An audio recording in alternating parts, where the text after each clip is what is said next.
If Naruto at all kekkei genkai part 1, let's go.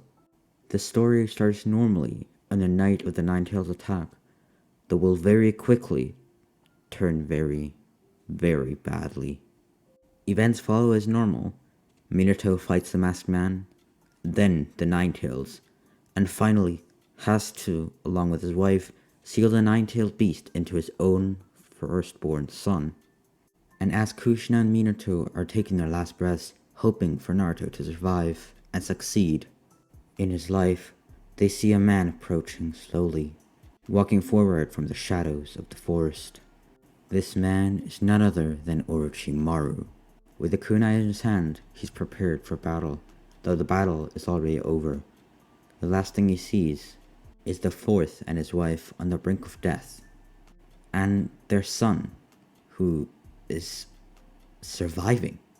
No one was there, so Orochimaru took the chance and took the child with him. However, before Orochimaru was able to completely leave, he heard a name. Kushina yelled it at the top of her lungs the best she could, though even that was not very loud.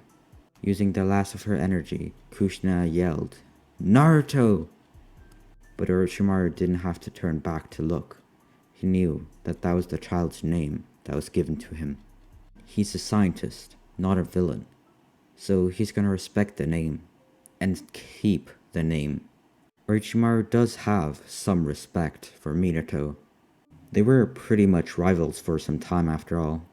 However, Orochimaru does despise Minato as well, as he wanted to become Hokage, though of course he wasn't chose Minato. Orochimaru hated, but also respected Minato very much. He was very young, yet one of the most powerful shinobi in the entire war, and in the entire world, as Minato did in fact carry the entire Third Ninja War, and annihilated any shinobi that came near him. And with that thought, Orochimaru left the scene. It's right after Anbu, along with Hiruzen, came only to see Naruto's dead parents, both laying next to each other, hand in hand. However, with a smile on their face nonetheless. They didn't like Orochimaru, but they knew that he'd at least be somewhat safe. At least he would survive. Orochimaru was excited for the following weeks, months, and even years.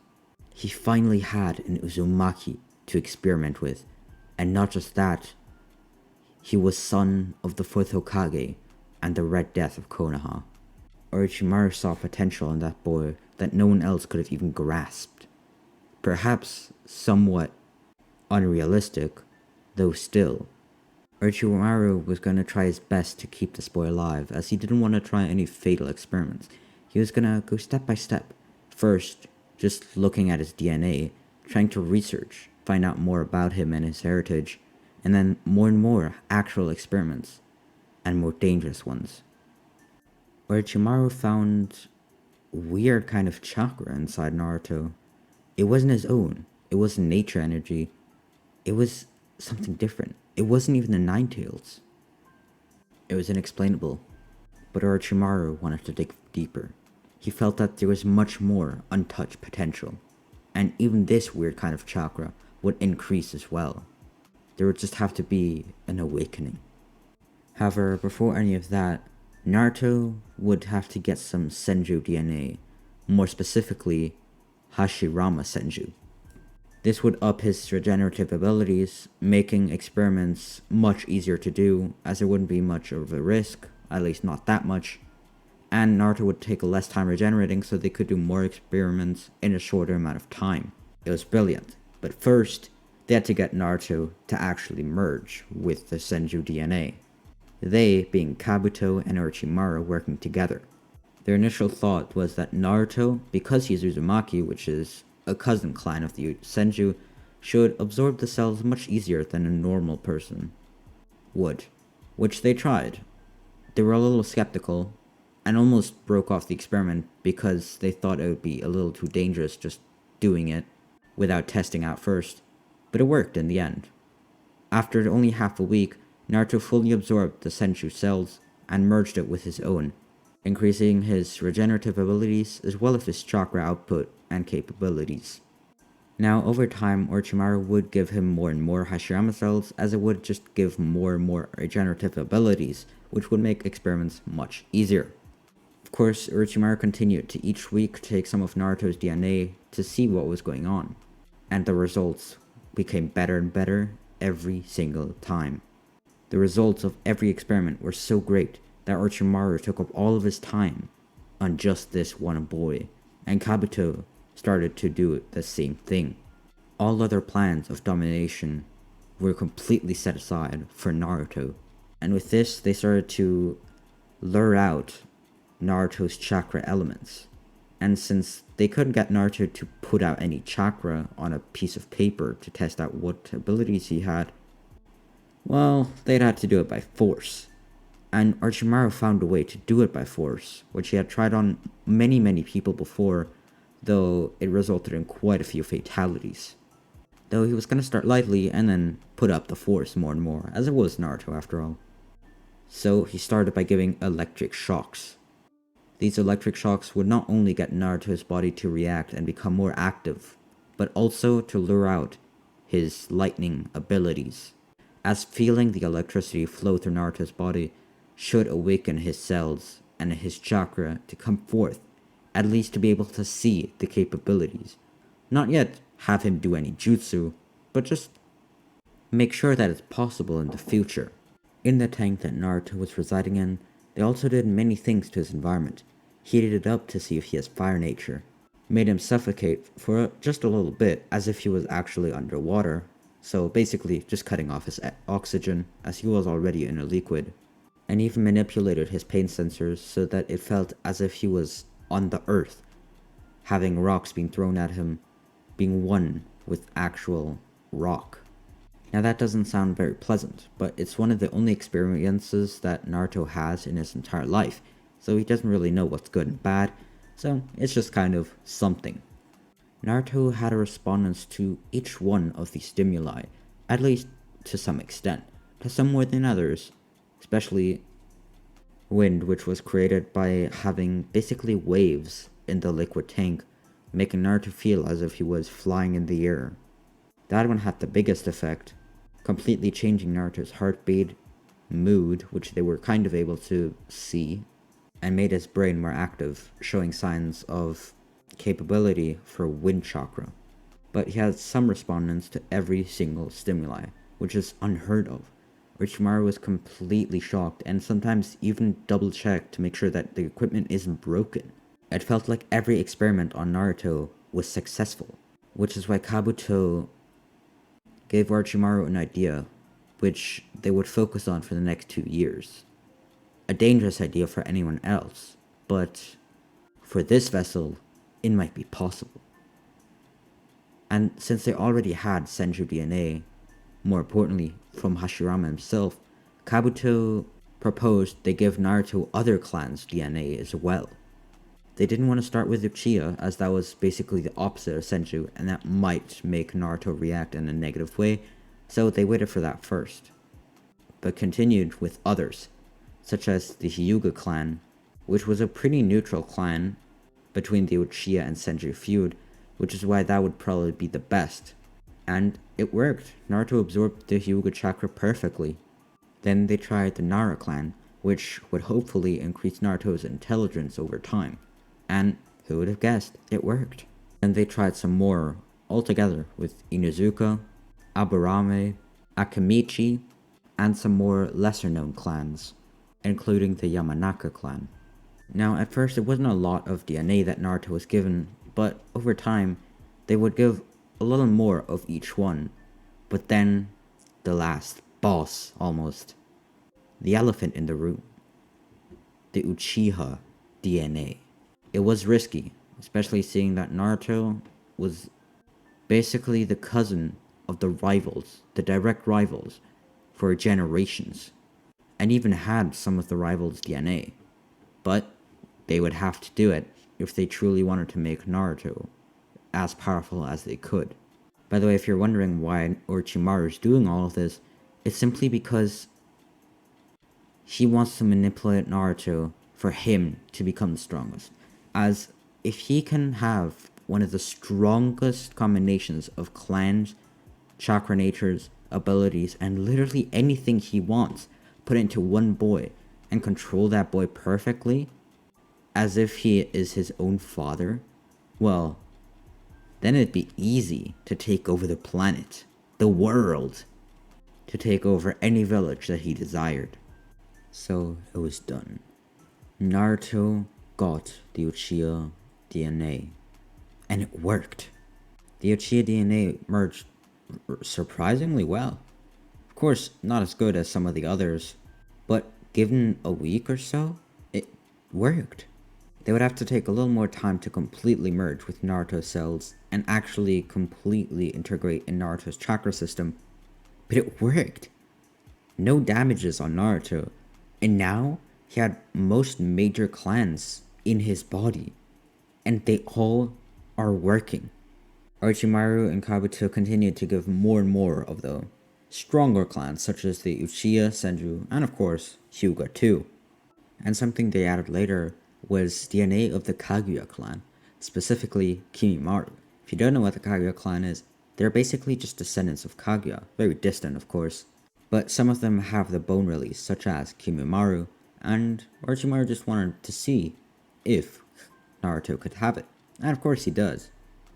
They merge actually the easiest so far, besides the Senju of course, and now Orochimaru was making plans on actually releasing Naruto. Naruto was 6 years old at this point, but Orochimaru and Kabuto wanted to train Naruto as soon as possible, and actually unlock his powers, make him the strongest he could be. So, they made plans, and they were going to control Naruto's entire life. Any information that he got, any training that he did, every single movement of his bones, muscle, and skin, every ability that he unlocked would be documented and predicted for the future. Everything should be exactly as planned. Those two were complete control freaks, yet very, very smart, and made a complete 2-year list, a complete timeline, even day-to-day structuring Naruto's life for the next 2 years. And once they were done with this entire plan, Naruto was 6.25 years old, but they decided to start as soon as possible. So, the day began, where they released Naruto out of his tube for the first time. Naruto stood out of the tube like a god standing from heaven. With pride in Naruto's eyes, he asked Orochimaru who he was. That completely shocked him. They didn't teach Naruto anything, not even how to speak or understand. So, how is he speaking like this? Backtracking. Naruto was able to hear many things that Orochimaru and Kabuto said, and over the years, he started to understand what they said.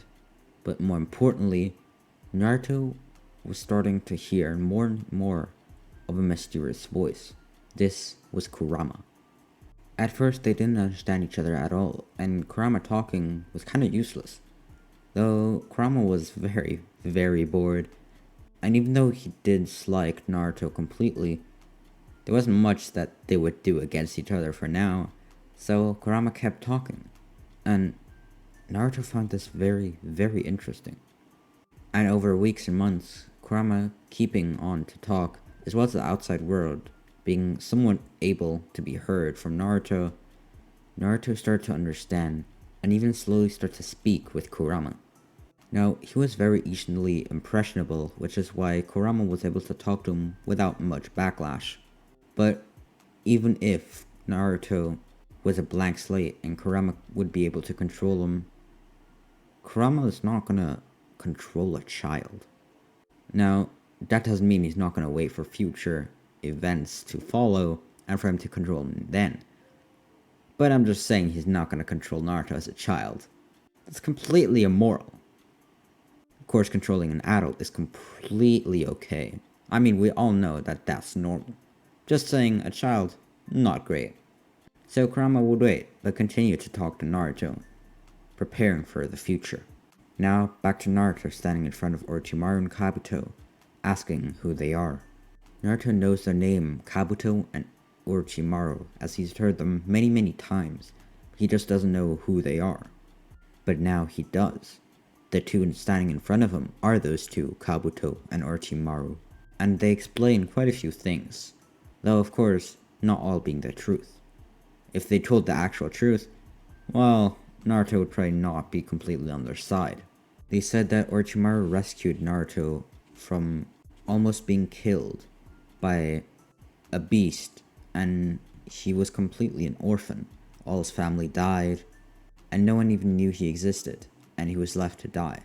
Gladly, Orochimaru came to save him. Of course, part of it was true, but realistically, not a lot of it. But as there was nothing else proving Orochimaru wrong, Naruto would have to believe this for now. And he started the plan. This plan, dubbed Sequence Naruto, made by Orochimaru with much help of Kabuto, taking over 2 months to prepare, but planning every day for 2 years of Naruto's life. The first year was miserable, but great at the same time. It was the first year of Naruto's existence, at least in his mind.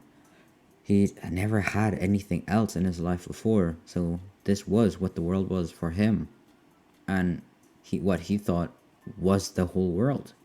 He didn't know of the many beautiful things to explore and see, so that was all the world for him. The entire world for him was just training, eating, sleeping, experiments, and more training. And he did that for 400 days long, until things seemed to change drastically. Naruto has developed greatly. Many new abilities have been unlocked. Even Naruto's eyes seem to change over the years, as all the Hyuga, Uchiha, DNA merged and changed Naruto's eyes, as every time he poured chakra into his body, some went to his head, especially his eyes, which made them stronger over time, but actually turned one eye whitish, resembling a little bit of that of the beginning stages of a Hyuga's Byakugan, and the other already a completed One Tomoe Sharingan. Now, the way that he got the Sharingan was at the continuous electric shocks that put quite a massive strain on Naruto's body, as Orochimaru knew that at some point it would unlock the Sharingan.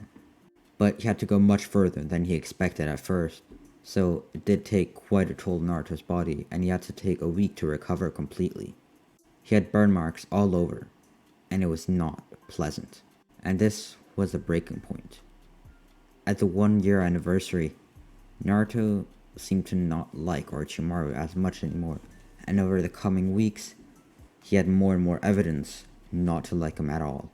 And Orochimaru started to get more distant to Naruto as well. At first, they were actually like a father-son duo, but then Orochimaru turns cold, silent, only completely focusing on the plan without any emotion. But that's going to be it for today's video. Hope you enjoyed. Make sure to like, subscribe, and I'll see you in the next one. Peace!